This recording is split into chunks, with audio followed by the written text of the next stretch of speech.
विश्व कप में इस समय भारत और इंग्लैंड के बीच लखनऊ में मुकाबला खेला जा रहा है। टॉस हारकर पहले बल्लेबाजी करने उतरी भारत ने ताजा समाचार मिलने तक 7 विकेट के नुकसान पर 201 रन बना लिए हैं। भारत की शुरुआत बेहद खराब रही। रोहित शर्मा और शुभमन गिल ने भारत को तेज शुरुआत देने की कोशिश की।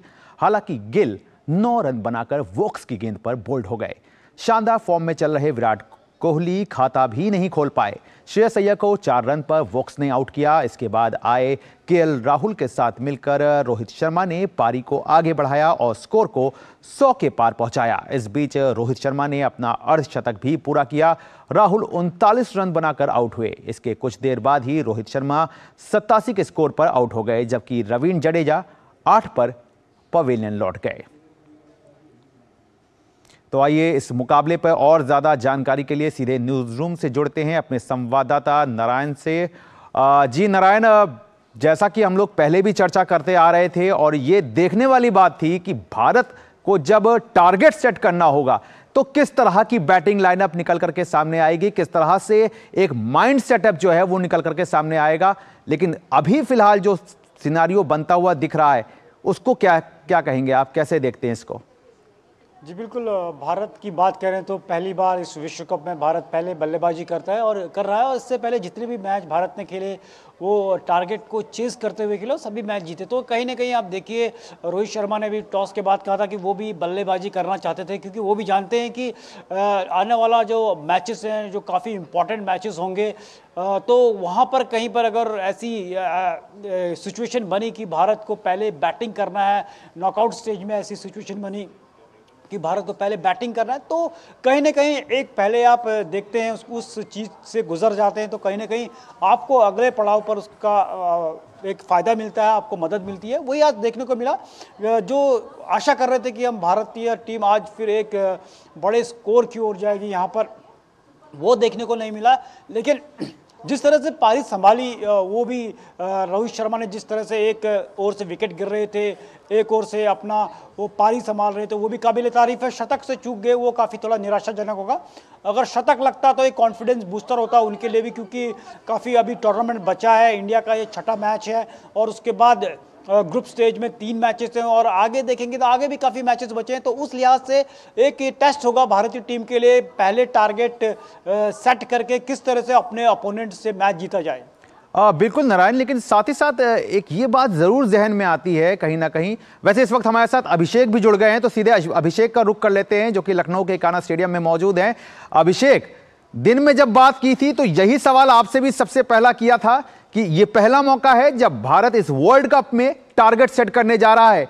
तो आपको लगता है कि ये जो एक टारगेट सेट करने में कहीं ना कहीं एक कंफ्यूजन जो है वो एक लंबा है? क्योंकि लंबे समय से हम देखते आ रहे हैं कि जब आपको चेज करना होता है उसमें आप मास्टरी हासिल कर चुके हैं, लेकिन जब आपको टारगेट सेट करना होता है तो वो उसमें कहीं ना कहीं एक कंफ्यूजन आपके माइंड में रहता है कि क्या कुछ टारगेट दिया जाए और उसका नतीजा जो होता है वो उस तरह से कुछ निकल करके सामने आता है। क्या कहेंगे आप?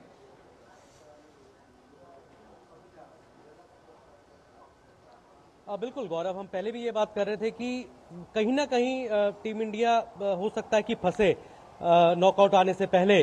तो हम कह सकते हैं कि लास्ट वर्ल्ड कप में भी यही हुआ था 2019 में, जब टीम इंडिया एक मैच हारी थी सिर्फ लीग स्टेज में, वो इंग्लैंड से हारी थी। और इंग्लैंड के लिए यहाँ पर हम कह सकते हैं कि ये बहुत इंपॉर्टेंट मुकाबला भारत के लिए भी है। सेमीफाइनल के लिहाज से पहुंचने के कहते हैं एक जगह पक्की हो जाएगी, लेकिन इंग्लैंड के लिए काफी अहम मुकाबला ये वाला। और अब देखिए कि उन्होंने अपनी टीम में कोई बदलाव नहीं किया इंग्लैंड ने, और स्ट्रैटेजी उनकी साफ थी। शुरुआती विकेट्स उनको निकालने, अटैकिंग क्रिकेट उन्होंने खेली। और हम कह सकते हैं कि खराब शॉट भी खेल के टीम इंडिया, श्रेयस अय्यर का आप देखिए कि पिछले मुकाबले में भी धर्मशाला के में जो मैच हुआ था न्यूजीलैंड के खिलाफ, उसमें वो पुल शॉट खेलते हुए आउट हुए थे। आज भी उन्होंने वो ट्राई किया और काफी वो लेट आए गेंद पर और पुल शॉट खेलते हुए आउट हुए, जब उनके पता था कि टीम मुश्किल स्थिति में है। अब विराट कोहली का भी शॉट देखिए कि उनको पूरी तरह से उन्होंने टेस्ट किया। इंग्लैंड के गेंदबाजों ने 8 डॉट बॉल थी, उसके बाद विराट कोहली स्टेप आउट करके, मुझे लगता है कि वो शॉट लगाने की जरूरत नहीं थी। कह सकते हैं कि टीम इंडिया के बल्लेबाजों के लिए भी टेस्टिंग टाइम्स थे आज के लिए, क्योंकि जैसा आपने कहा कि 5 मैच जो टीम इंडिया जीती वो चेस करते हुए जीती। केएल राहुल ने भी कल प्रेस कॉन्फ्रेंस में यही कहा था कि हम टॉस अगर हम पहले बैटिंग करना चाहते हैं और शायद रोहित शर्मा भी अगर टॉस जीतते तो पहले बल्लेबाजी ही करना चाहते हैं, उन्होंने कहा भी ये सब। तो अब अभी सूर्य कुमार यादव पर बहुत बड़ा दायित्व, हम अगर वो अंत तक खेल जाते हैं तो 250 के करीब स्कोर हम उम्मीद कर सकते हैं। लेकिन हम कह सकते हैं कि यहां पर अभी तक इंग्लैंड का पलड़ा यहां पर भारी नजर आ रहा है। देखना है कि क्या होगा, टीम इंडिया कितना बड़ा स्कोर खड़ा करती है, उसके बाद ये पता चल पाएगा कि ये पार स्कोर है या नहीं है। लेकिन जैसे हम सुबह भी बात कर रहे थे कि पार स्कोर ज्यादा 280, 290, 300 के करीब, लगता नहीं कि टीम इंडिया वहां तक पहुंच पाएगी। मैच लगता है कि अब बराबर का हो गया एक तरह से, इंग्लैंड का पलड़ा थोड़ा सा भारी है, लेकिन वही शुरुआती विकेट्स भारतीय टीम को लेने होंगे जैसे जसप्रीत बुमराह करते आए हैं। बिल्कुल अभिषेक, आपको यहाँ पे अपडेट भी करा दें कि सूर्य कुमार गेंदबाज हैं जिनका 4 से कम इकॉनमी है, तो बहुत कुछ डिपेंड करेगा जसप्रीत बुमराह पर। जी जी अभिषेक, बिल्कुल आपको यहाँ पे अपडेट भी करा दे कि सूर्य कुमार यादव जो है उनका विकेट गिर चुका है, 49 रन बनाकर वो पवेलियन वापस लौट चुके हैं। तो जैसा कि हम बात कर रहे थे कि जिस तरह से ये स्थितियां सामने आई हैं, लेकिन आप वहां पर क्योंकि मौजूद हैं तो आपसे ये जानना चाहेंगे कि लखनऊ की पिच हम भी जानते हैं कि उसका रेड सॉइल है, थोड़ी धीमी पिच है, स्पिनर्स फ्रेंडली भी है, लेकिन आज जिस तरह से टीम का डिसबैलेंस दिखा है भारतीय टीम का, क्या मानते हैं क्या एक वजह रही है इसकी? एक बड़ी वजह आपकी नजर में क्या दिख रही है?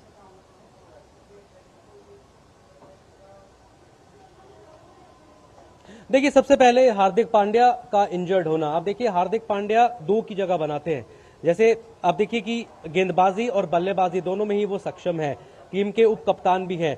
उसके बाद अगर जब हार्दिक पांड्या बाहर हुए तो एक तो टीम इंडिया को बैटिंग को स्ट्रेंथन करना पड़ा, सूर्य कुमार यादव को लिया, जब सूर्य कुमार यादव को लिया तो बैटिंग स्ट्रेंथ करके आपने गेंदबाज कम कर दिया। आप शार्दुल ठाकुर इतना अच्छा प्रदर्शन नहीं कर रहे हैं तो उनको आप 11 में जगह नहीं दे पाए। अब रोहित शर्मा चाह रहे थे कि रवि अश्विन इस टीम का हिस्सा हो लखनऊ में, जैसे हम सबको मालूम है आईपीएल को आधार बनाया जाए, और पहले के 3 मुकाबले हम देखें तो ये स्पिनर्स को मदद करती है, तेज गेंदबाजों के लिए भी है लेकिन स्पिनर्स को मदद करती है। बात के ओवर थोड़ा ड्राई विकेट है, रेड सॉइल है जैसा आपने कहा, तो लेकिन अब आर अश्विन को अगर 11 में शामिल वो कर लेते तो टीम का बैलेंस बिगड़ता है।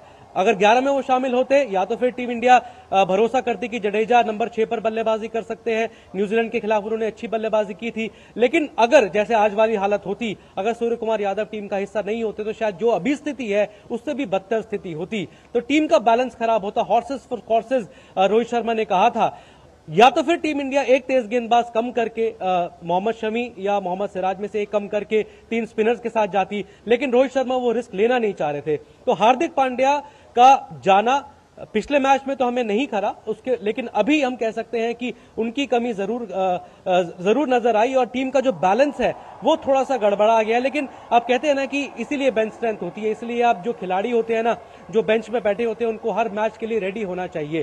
तो अब इसमें हम कह सकते हैं कि पहले बल्लेबाजी करी, ये वाली सिचुएशन पहले आई नहीं थी, लेकिन हम एक तरह से पॉजिटिव सोचे तो अच्छी बात है, ये सिचुएशन नॉकआउट से पहले आ गई। टीम इंडिया अगर ये मैच हार भी जाती है तो अगला मैच आप देखिए श्रीलंका से है, फिर साउथ अफ्रीका से, नेदरलैंड से है, तो 2 हमारे कंपैरेटिवली आसान मैच हैं। तो टेस्टिंग टाइम जो आना था वो इस मैच में आ गया। अगर ये हम मैच हार भी जाते हैं तो इतना ज्यादा फर्क नहीं पड़ेगा अगर टूर्नामेंट के लिहाज से अगर हम देखना चाहें तो। जी बिल्कुल अभिषेक, और हमारे साथ न्यूज रूम से हमारे संवाददाता नारायण भी जुड़े हुए हैं। तो नारायण, जैसा कि खुद अभिषेक ने भी बोला कि हार्दिक पांड्या की एक जो कमी है वो कहीं ना कहीं अब टीम को जो है डिस्टर्ब करने लगी है। ऐसे में आपसे जरूर जानना चाहेंगे कि जो आगे के मैचेस हैं जिसमें हमें श्रीलंका के खिलाफ खेलना है, साउथ अफ्रीका के अगेंस्ट खेलना है, फिर नीदरलैंड्स के अगेंस्ट खेलना है, आप एक कंफर्टेबल जोन में जरूर हैं, लेकिन आगे चल करके क्या आप देखते हैं, क्या बदलाव आपके हिसाब से लगता है कि प्लेइंग 11 में टीम इंडिया जो है वो आगे के मुकाबलों में क्या कुछ चेंजेस के साथ सामने हो सकती है? गौरव, अगर बात करें तो ये इस भारतीय टीम की, इसमें हर खिलाड़ी को पता है कि उसका रोल क्या है, उसको टीम में किस लिए लिया गया है। एक कम्युनिकेशन का जो गैप होता था वो बिल्कुल नहीं है। वो पहले से बता दिया है कि आपकी जगह तब बनेगी जब ये खिलाड़ी इंजर्ड होगा। मोहम्मद शमी तब आए जब कि हमारे एक अन्य खिलाड़ी थे वो इंजर्ड हो गए। अब उनको पता है कि सूर्य कुमार का क्या रोल है, वो कब आएंगे। ओपनिंग में ईशान किशन को पता है कि अगर जब तक ओपनिंग में कोई इंजर्ड नहीं होगा तो उनकी जगह बनती नहीं। तो एक कम्युनिकेशन का एक क्लियर होना बहुत ज़रूरी है, वो इस टीम के साथ एक पॉजिटिव पॉइंट है। इसलिए जो हमने अपनी टीम का सफ़र देखा अभी तक, वो 5 मैचों में अनबीटन रही है, वो देखने को मिला। और इसी कारण से जिस तरह से एक उनका माइंड सेट है कि एक विनिंग कॉम्बिनेशन के साथ जाएंगे रादर देन कि हॉर्सेस फॉर कोर्सेस जाएंगे। जैसा कि आज का विकेट था, ये स्पिनर्स को फेवर कर करता है और चाहते तो वो आर अश्विन को टीम में ले सकते थे, लेकिन एक जो विनिंग कॉम्बिनेशन है उसको वो छेड़ना नहीं चाहते यहाँ पर। अगर कुछ छेड़खानी करते तो हो सकता था कि अगर वो अश्विन को लाते भी सूर्य कुमार यादव को ड्रॉप करना पड़ता, तो कुछ ऐसी सिचुएशन वो देखना नहीं चाहते थे। लेकिन अभी भी जिस तरह से भारत की एक शानदार गेंदबाजी की है हमारे खिलाड़ियों ने इस पूरे टूर्नामेंट में, वो शानदार है। वो देखना अभी बाकी है। अगर बात करें तो लॉ ऑफ एवरेजेस की, लगातार कोई भी अगर देखें लीग फेज में 9 मैचेस भारत को खेलने हैं और लगातार 9 मैचेस जीतना किसी भी टीम के लिए बहुत ही मुश्किल काम है। हम ये आशा करें कि भारतीय टीम हर मैच ही जीते, तो वो पॉसिबल नहीं है। तो कहीं ना कहीं एक ऑफ डे होता है हर किसी खिलाड़ी का, हर किसी टीम का, तो वो हमको आज देखने को मिल गया, तो वो कोई बड़ी बात नहीं है। ऑस्ट्रेलिया ने अपना ऑफ डे देख लिया, साउथ अफ्रीका ने देख लिया, न्यूजीलैंड ने देख लिया, हर टीम ने देख लिया। तो ये राइट स्टेज पे, राइट पॉइंट पे अगर ये ऑफ डे आता है तो ये टीम के लिहाज से भी बेहतर होता है, क्योंकि MS धोनी ने भी कहा था कि जब 2011 में वो वर्ल्ड कप जीते थे, एक साउथ अफ्रीका के साथ वो मैच हारे थे और इंग्लैंड के साथ टाई हुआ था। तो ये चीजें अगर टूर्नामेंट के जो ग्रुप स्टेज में है वहां पर हो तो टीम के लिए फायदेमंद भी हो सकता है, क्योंकि उनको एक मिल जाता है अपने आप को इंट्रोस्पेक्ट करने का, जो अपनी खामियां हैं उसको चेक करने का, क्योंकि नॉकआउट में ऐसा कोई चांस मिलने वाला नहीं है। वहां पर अगर मैच हार गए तो टूर्नामेंट से बाहर, वर्ल्ड कप से आप बाहर हो गए, जो आपका सपना था एक वर्ल्ड कप जीतने का बहुत लंबे समय के बाद, वो टूट सकता है। यहाँ पर आज आपको अगर कोई गलती भी करते हैं तो उसको रेक्टिफाई करने का मौका रहेगा और आने वाले मैचेस में आप उसको सुधार कर सकते हैं और अपना कैंपेन फिर से ट्रैक पे ला सकते हैं। बिल्कुल ट्रैक पर वापस ला सकते हैं। लेकिन साथ ही साथ यहाँ नारायण आपसे ये भी जानना चाहेंगे कि हमने खुद देखा कि रोहित शर्मा अगर पहले मैच को छोड़ दिया जाए उसके बाद से वो ज़रूर अपने आप को उन्होंने संभाला और शानदार बल्लेबाजी की। विराट कोहली शानदार फॉर्म में रहे हैं आज के मुकाबले को अगर छोड़ दिया जाए तो। लेकिन श्रेयस अय्यर के बारे में जिस तरह की उनकी बल्लेबाजी रही है, उसको लेकर के किस तरह का माइंड ऑफ सेट बनता हुआ दिखता है, अब क्या कहेंगे इसके बारे में आप? अगर श्रेयस अय्यर की बात करें तो गौरव, जिस तरह का उन्होंने मतलब पिछले 2-3 सालों में नंबर 4 पे जो प्रदर्शन किया है वो काबिले तारीफ है, और जो एवरेज उन्होंने नंबर 4 पे दिया है वो विश्व में एकदम सर्वश्रेष्ठ है। लेकिन जिस तरह जब बड़े टूर्नामेंट में आते हो, जिस तरह से वो खेल रहे हैं यहाँ पर, एक मैच में उन्होंने बेहतरीन बैटिंग की, लेकिन वो आपको नंबर 4 एक कंसिस्टेंसी चाहिए उसके लिए, जो भारत के लिए एक सरदर्द बना हुआ कि नंबर 4 को कौन रिप्लेस किया। कुछ हद तक उन्होंने उस पर एक लगाम लगाई थी और जो पिछले मैचेस थे, जो पिछले सीरीज थी, टूर्नामेंट थे, वहाँ पर उन्होंने अच्छा काम भी किया था, बीच में इंजर्ड भी होते उसको वो वापस आए। लेकिन सबसे इंपॉर्टेंट ये है कि वहाँ पर उनको अपनी जिम्मेदारी लेनी होगी। जो जिस तरह के वो पुल शॉट खेलने का ट्राई कर रहे हैं उस पर कितनी बार ट्रैप हो रहे हैं, तो उस पर थोड़ा सुधार करना होगा और कहीं ना कहीं देखना होगा कि ये बड़ा टूर्नामेंट है, उनको जिम्मेदारी लेनी पड़ेगी। और जो गिफ्ट कर रहे हैं अपने विकेट को, उस पर जरा उनको सोचना पड़ेगा कि ये विश्व कप का मुकाबला है, यहाँ पर नंबर 4 की कितनी जिम्मेदारी। अगर उस तरह से थोड़ा अगर वो पुल शॉट पे थोड़ा वर्क करे, उसको थोड़ा अवॉइड करे, तो वो अच्छा खेलते हैं पुल शॉट। लेकिन इस बड़े टूर्नामेंट में वो अगर क्रूशियल मैच में जहां पर भारत के कुछ विकेट पहले ही गिर चुके हैं, तो वहां पर उनको थोड़ा सोच समझ कर करना चाहिए। और जिस तरह की अगर श्रेयस अय्यर की बात करें तो पूरा टैलेंट है उनमें, अगर वो थोड़ा सा अपने आप को समय दे, मुझे लगता है कि नंबर 4 पे वो सर्वश्रेष्ठ बल्लेबाज है। बिल्कुल। और एक बार फिर से हम रुक कर लेते हैं अपने संवाददाता अभिषेक महाजन का, जो कि लखनऊ के कान्हा स्टेडियम में मौजूद हैं।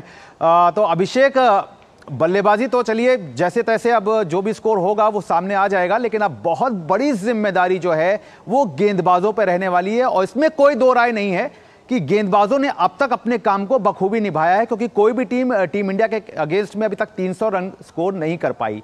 तो अब ऐसे में यहां से अब कितनी बड़ी एक जिम्मेदारी तब बनती है जब आपको डिफेंड करना है। खास तौर से एक तरह से कहना चाहिए कि जो भी टोटल सामने होगा उसको डिफेंड करना रहेगा। तो अब गेंदबाजों पे कितनी बड़ी जिम्मेदारी बनते हुए आप देख रहे हैं?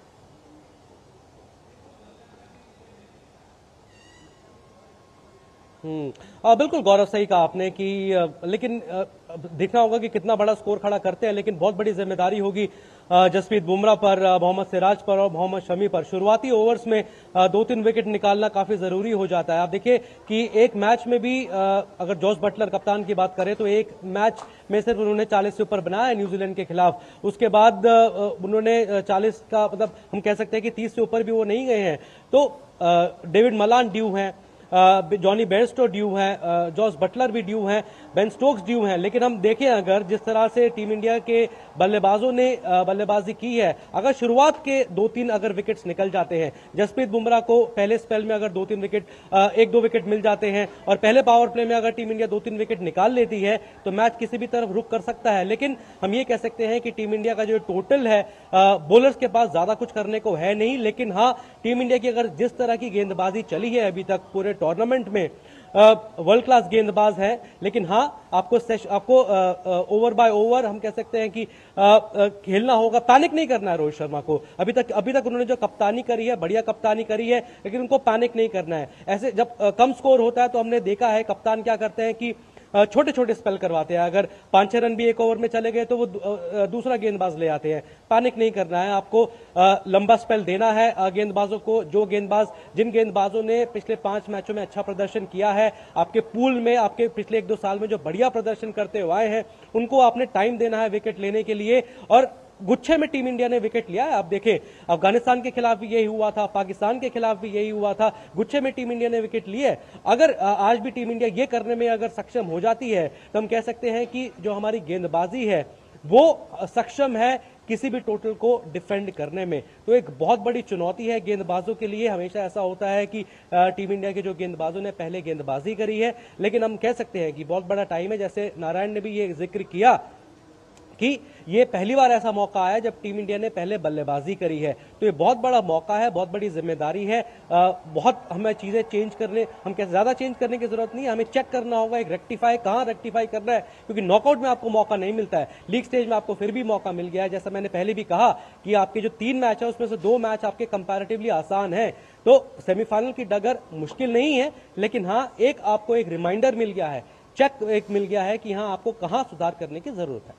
बिल्कुल, कहां आपको चेक करने की ज़रूरत है, ये रिमाइंडर ज़रूर मिल गया है। लेकिन साथ ही साथ ये भी कहीं ना कहीं कुलदीप और रवींद्र जडेजा के लिए एक अच्छी कहीं ना कहीं वो देख रहे होंगे, क्योंकि जिस तरह का आदिल रशीद का स्पेल रहा है, 10 ओवर में 35 रन 2 विकेट, तो इसको देख करके कहीं ना कहीं अब कुलदीप यादव और रवींद्र जडेजा के चेहरे खिले होंगे, क्योंकि जब वो उतरेंगे, भारतीय टीम उतरेगी गेंदबाजी करने, तो कहीं ना कहीं जाहिर तौर पर ये एक अच्छी एक तस्वीर निकल करके सामने बनती हुई दिख रही है। अभिषेक,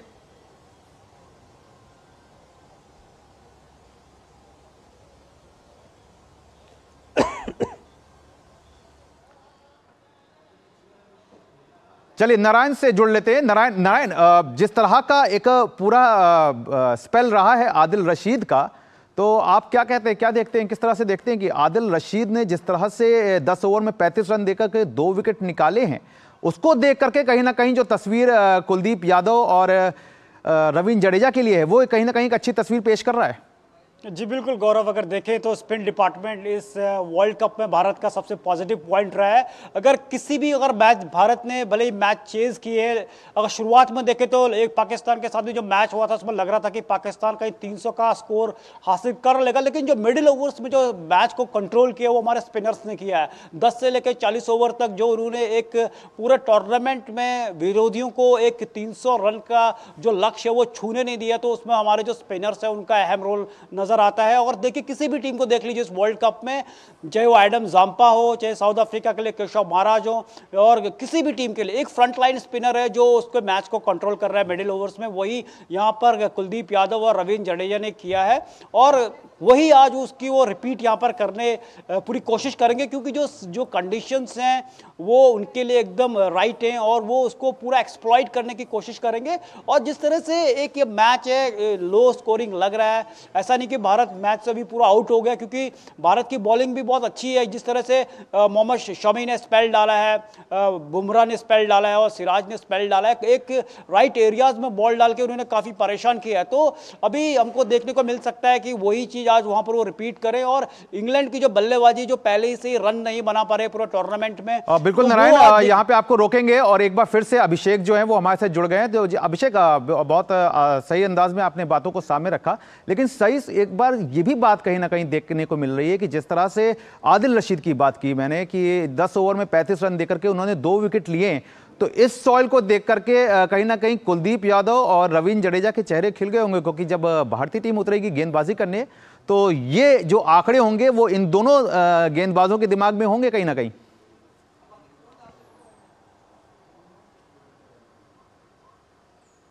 बिल्कुल गौरव, सही कहा आपने। और कुलदीप यादव और रविंद्र जडेजा काफी बढ़िया गेंदबाज है और ना सिर्फ इस टूर्नामेंट में, ना सिर्फ वर्ल्ड कप में, वो काफी समय से अच्छी गेंदबाजी करते हुए आए हैं। जडेजा हमें पता है कि जल्दी गेंदबाजी करते हैं, ड्रिफ्ट उनको मिलता है और ज्यादा टर्न वो नहीं कराते हैं। लेकिन हाँ, कुलदीप यादव हम कह सकते हैं कि रिस्ट स्पिनर है, उनको पिच से मदद मिल जाती है। और टीम इंडिया ने अगर अच्छी गेंदबाजी की है मिडिल ओवर्स में, खासकर अगर आप देखें तो उसमें कुलदीप यादव को की भूमिका बहुत अहम रही है। और आज भी मिडिल ओवर्स में हम देखें, जब स्कोरिंग, जब बल्लेबाज जो होते हैं वो टिकने की कोशिश करते हैं, सिंगल डबल लेते हैं, उस पर ज्यादा फोकस करते हैं पहले पावर प्ले के बाद, तो उसमें विकेट लेना काफी जरूरी हो जाता है और टीम इंडिया ने ये करा है। जैसे नारायण ने भी कहा कि ऐसा नहीं है कि टीम इंडिया इस मुकाबले से पूरी तरह से बाहर हो गई है। 224 रन है, एक ओवर अभी बाकी है, तो अगर आप 230-235 रन मान के चले, अगर टीम इंडिया के बल्लेबाज बनाएंगे, 235-36 का अगर टारगेट मिलता है, शुरुआत में अगर 2-3 विकेट मिल जाते हैं तो वो प्रेशर डालेगा इंग्लैंड पर। और इंग्लैंड के बल्लेबाज आप देखें कि प्रेशर में वो रहे हैं काफी टाइम से, उनके पास कॉन्फिडेंस की कमी है।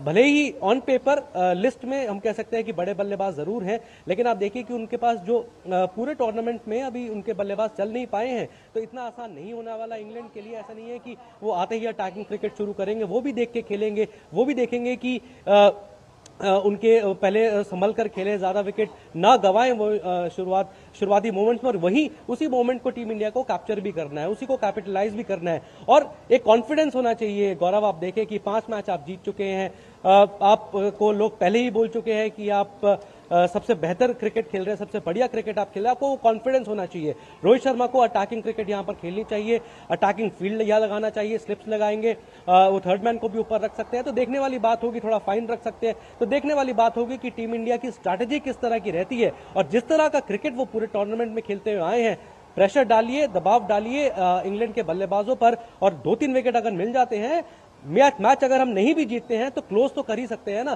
तो वो कॉन्फिडेंस काफी जरूरी होगा। और अगर हम ये मैच हार भी जाते हैं ना गौरव, तो काफी फैंस ये बोलने के लिए तत्पर हो जाएंगे, ये बोलने के लिए वो मजबूर हो जाएंगे कि टीम इंडिया ने फाइट दिया। तो फाइट काफी जरूरी है, जीत हार वो डिपेंड करता है, सबका दिन नहीं होता, सारे बल्लेबाज गेंदबाजों का मैच जीतना जरूरी है, लेकिन उससे ज्यादा जरूरी है फाइट देना। तो हम सब यही चाहेंगे कि जब टीम इंडिया मैदान पर उतरे फील्डिंग के लिए, तो फील्डिंग बेहतर करे, अपना 100% दे, फाइट दे, अटैकिंग फील्ड लगाए, और रोहित की कप्तानी पर काफी कुछ निर्भर करेगा। लेकिन हाँ, शुरुआती 2-3 विकेट काफी जरूरी होंगे और मैच किसी भी तरफ जा सकता है। लेकिन हाँ, हम कह सकते हैं कि जो स्कोर बनना चाहिए था वो स्कोर नहीं बना।